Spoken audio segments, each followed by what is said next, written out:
Ok, ça marche. Bien, mesdames et messieurs, je suis accompagné donc du colonel Olivier Serres, sur ma droite, qui commande la section de recherche de Clermont-Ferrand, et du colonel Isabelle Orefis, qui commande le groupement de gendarmerie départementale de l'Allier, afin de vous présenter l'état des investigations qui ont été diligentées depuis samedi soir, suite au passage à l'acte meurtrier d'un individu sur la commune d'Espinasse-Vozelle. Avant de développer les événements, je souhaite tout d'abord exprimer tout mon soutien aux familles et proches des victimes qui traversent ce jour une épreuve tragique.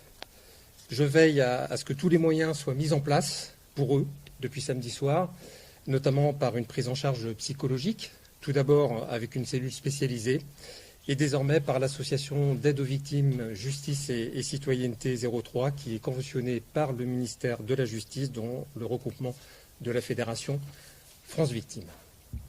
Sur les faits, samedi 13 juillet, un jeune homme âgé de 20 ans, le jour même, domicilié rue du Moulin des Gaux à Espinasse-Vozelle, fêtait son anniversaire.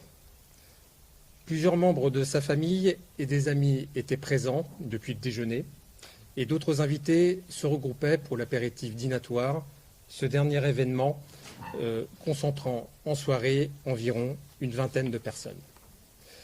Vers 19h30, un ami du jeune garçon venait au domicile en motocross, vêtu d'un masque de la Casa de Papel. Un peu plus tard, ils allaient tous les deux faire un tour de motocross en passant devant le domicile d'un voisin distant de 500 mètres. Devant la maison de ce voisin qu'ils savaient irascible, il leur semblait, à leur entendre des cris et des insultes, sans plus pouvoir déterminer leurs origines. Quelques minutes après avoir déposé la moto, ils décidaient de revenir sur les lieux et prévenaient leur famille qu'ils allaient aider une femme paraissant en danger. Deux autres jeunes, dont un mineur, les accompagnaient. À aucun moment, les services de gendarmerie n'étaient alertés de l'ensemble de ces événements. Suivis par deux pères de famille, les quatre jeunes se positionnaient devant le portail de leur voisin. Au bout de quelques instants, ce dernier sortait avec un fusil à pompe et tirait à au moins 4 reprises dans leur direction en étant positionné à environ 15 mètres. Les coups de feu étaient entendus vers 21h10 par les personnes présentes à l'anniversaire. Certains sortaient de la fête d'anniversaire et partaient en direction des tirs, soit à pied, soit avec une voiture. Le centre opérationnel de la gendarmerie départementale de l'Allier recevait un appel d'une victime à 21h12. Sur le parcours criminel, le voisin ouvrait le feu à de multiples reprises en direction des personnes s'approchant de son domicile et qui prenaient alors la fuite dans diverses directions. Le jeune garçon de 20 ans, d'abord blessé aux jambes, était une nouvelle fois touché mortellement par un tir. Le tireur cheminait par la suite à pied durant 500 mètres avec son fusil à pompe et des munitions, tuant le père du jeune garçon de 20 ans à proximité d'une maison dans laquelle il avait tenté de pénétrer pour trouver refuge. Puis, il tuait le parrain du jeune garçon un peu plus loin dans un champ de blé. Plusieurs personnes se protégeaient derrière la voiture utilisée par une convive pour se rendre sur le lieu des coups de feu et qui, en reculant, essuyait elle aussi des tirs. Les victimes étaient blessées durant ce parcours. Le tireur arrivait devant le domicile de la famille et ouvrait le feu à de nombreuses reprises en direction de la maison, l'ensemble des convives survivants étant retranchés à l'intérieur. Le tireur allait être retrouvé décédé à l'extérieur de la propriété, derrière la haie, l'autopsie pratiquée ce jour ayant permis de confirmer qu'il avait lui-même retourné son arme contre lui. Dès samedi soir, la section de recherche de Clermont-Ferrand et la brigade de recherche de Vichy étaient saisies de l'enquête criminelle diligentée en flagrance des chefs d'assassinat et tentatives d'assassinat. Avec le renfort des enquêteurs des brigades de recherche de Montluçon et Moulins, de l'IRCGN et d'un coordinateur criminel de Mâcon, ce sont près de 12 enquêteurs qui se sont mobilisés depuis samedi soir, sans compter les gendarmes agissant en sécurisation du périmètre et pour le gel des lieux. La perquisition du domicile du tireur a permis d'y découvrir un important système de vidéoprotection ainsi que plusieurs armes à feu, 5 armes d'épaule, 450 munitions calibre 12 et plusieurs dizaines de munitions 22 long rifles. Plusieurs impacts de balles étaient constatés sur la boîte aux lettres de la propriété, démontrant des tirs de l'intérieur vers l'extérieur. Aucune présence féminine n'était mise en évidence, non plus de traces de lutte. Le téléviseur du salon était découvert allumé, projetant le jeu vidéo de tir sur la guerre Call of Duty avec un volume sonore très élevé. Sous ce téléviseur, un écran de surveillance permettait de visionner en temps réel le portail d'entrée de la propriété.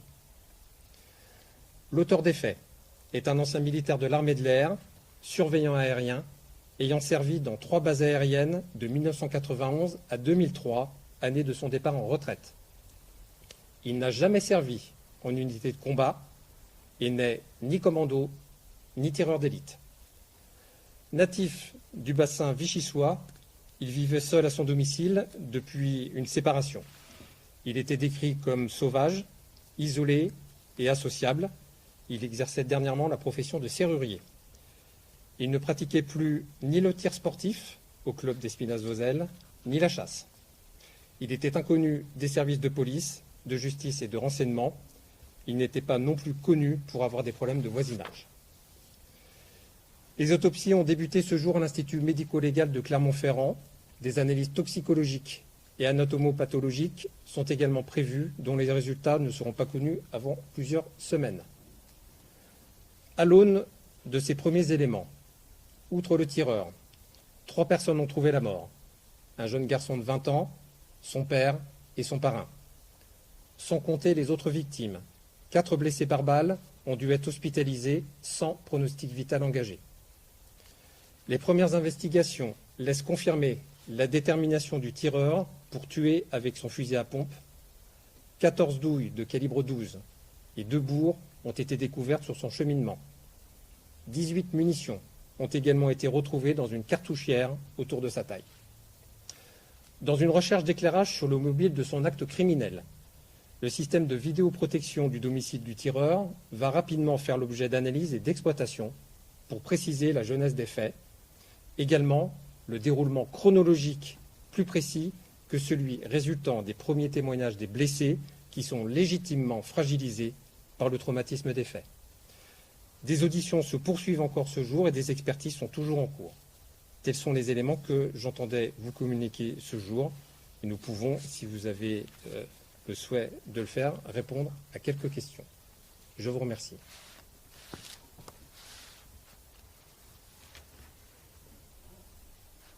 Oui. Est-ce que vous avez connaissance d'antécédents éventuels entre les victimes et le principal suspect? Aucun différend de voisinage n'est connu entre ces 2 familles.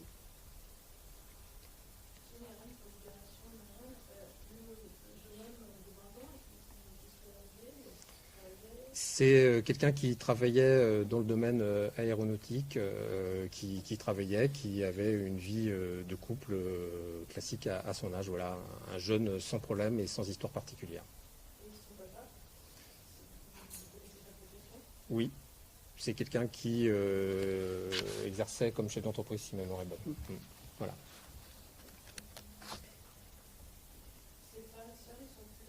Je ne rentrerai pas dans les détails pour préserver justement l'intimité de cette famille qui, je vous disais tout à l'heure, vit une épreuve tragique.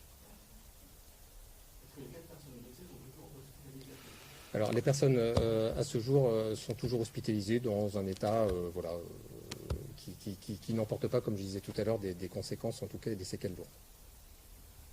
Concernant les armes retrouvées au domicile du suspect, est-ce qu'il était en règle? Il n'y avait qu'une seule arme qui était déclarée, donc sur les 6 armes, puisque je vous ai évoqué 5 armes retrouvées en perquisition, la 6e étant celle qu'il a utilisée, le fusil à pompe, une seule carabine 22 long rifle était déclarée. Et est-ce que c'est cette arme qui a servi à commettre... C'est le fusil à pompe qui n'était pas déclaré qui a servi à commettre les faits de nature criminelle. En Guyane, il n'y a pas d'arme de guerre? Aucune arme de guerre. Nous ne sommes pas du tout sur le profil, en tout cas, qui est rapporté depuis samedi soir, en tout cas sur cette personne. À notre connaissance, à ce jour, ce militaire, à l'époque, jusqu'en 2003, n'a jamais servi en opération extérieure. Est-ce que vous connaissez le nombre de personnes présentes à l'IASTER? En début de soirée, lors de l'apéritif dînatoire, c'est à peu près une vingtaine de personnes.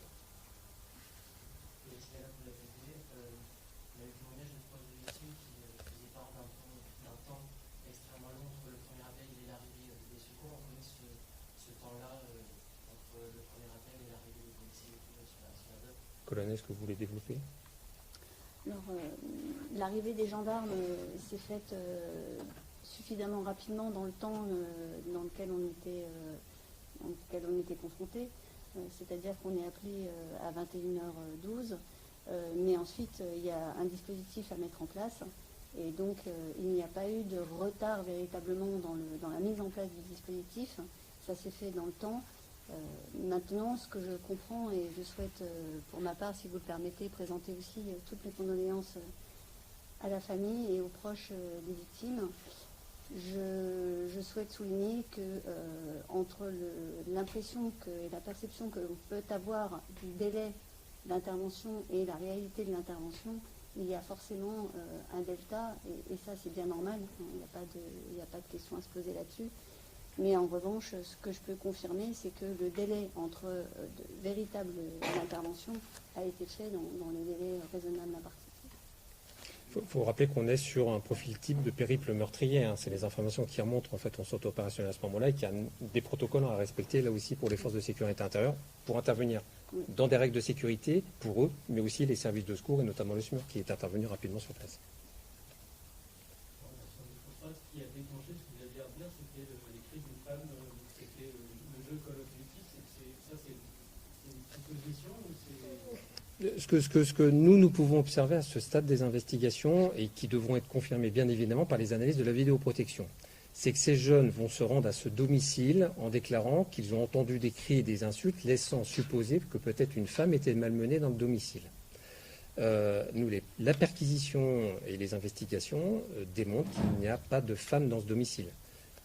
En revanche, en effet, il y a ce jeu vidéo Call of Duty avec un volume sonore très élevé. Est-ce que ça aurait pu être interprété sur une phase de jeu par ces jeunes qui passent, là aussi, avec une motocross, donc le bruit environnant avec tout ça, comme peut-être des cris d'alerte d'une femme se faisant agresser. Ça, voilà, on va réaffiner les auditions. On a pour l'instant quand même des victimes qui sont quand même très traumatisées, légitimement traumatisées par les événements. Donc les choses vont revenir au fur et à mesure et on va affiner par des éléments objectifs qui sont tous les disques durs de la vidéoprotection qui étaient développés chez le tueur. Oui. Il a été blessé, tout à fait. Oui. Il fait partie des 4 personnes qui ont été hospitalisées en urgence relative samedi soir.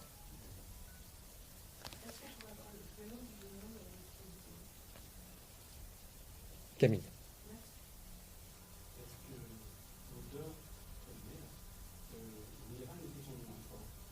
Non, je n'ai pas donné son nom. Non. C'est volontaire. Là aussi, les membres de sa famille, moi je trouve que c'est important aussi pour la justice aussi de préserver des personnes qui pourraient subir en fait des conséquences diverses et variées. Je crois que certains des journalistes avaient déjà repéré le domicile. Je laisse à chacun cette responsabilité. Est-ce qu'il était connu pour être suivi sur le plan médical, psychologique, psychiatrique? À notre connaissance, non. Les analyses toxicologiques que j'ai requises permettront de vérifier, là aussi, s'il y a eu absorption de substances médicamenteuses, d'alcool ou de stupéfiants. Et ça, c'est quelque chose que nous ne saurons pas avant plusieurs semaines. Pas de suivi médical à notre connaissance, on n'est pas sur un profil, en tout cas, qui était connu ou détecté comme ayant des troubles psychiatriques. Oui, de ce que vous avez dit précédemment, l'hypothèse du syndrome post-traumatique qui apparaît parfois chez les personnes qui ont vécu dans leur carrière professionnelle des événements suivants, non, on n'a pas d'éléments là-dessus, mais en tout cas, ce qu'on sait aujourd'hui, c'est que ce n'est pas quelqu'un qui a servi en opération extérieure. Donc, a priori... On est toujours dans cette phase de recueil d'investigation et de recueil d'éléments. Ça fait que 2 jours. Donc, on construit le profil aussi, et à ce stade, oui, on peut dire qu'il n'a pas servi en opération extérieure, ce qui ne veut pas dire qu'on nous sortira à un moment donné un document, mais pour l'instant, non. voisinage du coup est totalement définitivement écarté ou ça pas autre chose à faire? On n'a aucune information sur le fait qu'il y ait eu des précédents déjà et un conflit qui existait entre la famille endeuillée et ce monsieur. Même si c'était vécu comme un type à certains moments. Oui. Oui, ça fait partie de son tempérament, de son caractère, voilà. Un peu, certains décrivaient un peu comme un vieil ours, voilà. Et ça va bien pour RTF. Est-ce que dans quel établissement est-ce que les victimes ont été transférées? Elles avaient été transférées au centre hospitalier de Vichy. Pas d'autres questions? Non. Ben, merci, messieurs, dames. Voilà. Merci. Merci.